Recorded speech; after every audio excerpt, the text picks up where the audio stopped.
Let Them Stare is a photo project.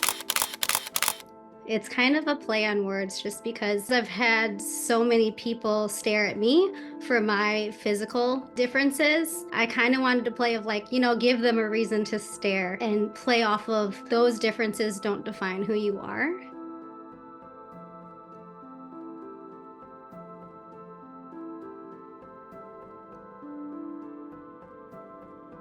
It's vertebrae, anal, cardiac, tracheal, esophagus, renal, and limbs. So I have the vertebrae, so I was born with congenital scoliosis. And then also I do have the anal rectal malformation. I also have a little bit of a limb difference, and then also I only have a solitary kidney. So when you have an anal rectal malformation, I was not born with an anus or a rectum, so I wasn't able to relieve myself like normal people. This is the very vulnerable part that I never really share with people, but I do feel like this is the time to share, because if you don't share, then there's not going to be change. Another reason why I decided to tell my story is because a lot of hospitals and specialists here and just everywhere are not aware of Vactral, and sometimes you can get told that you're too complex of a patient or you have too many problems, and I think there's just opportunity for research.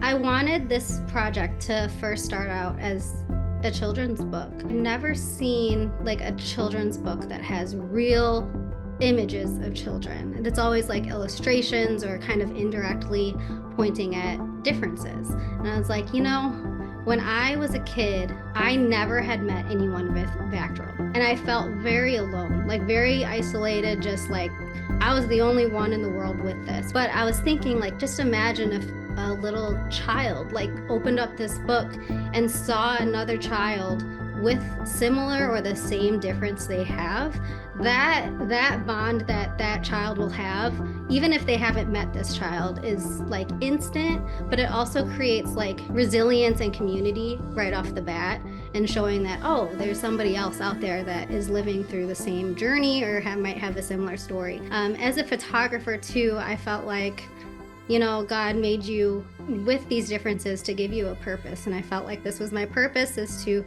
bring these differences to life and to give people a voice who may not be able to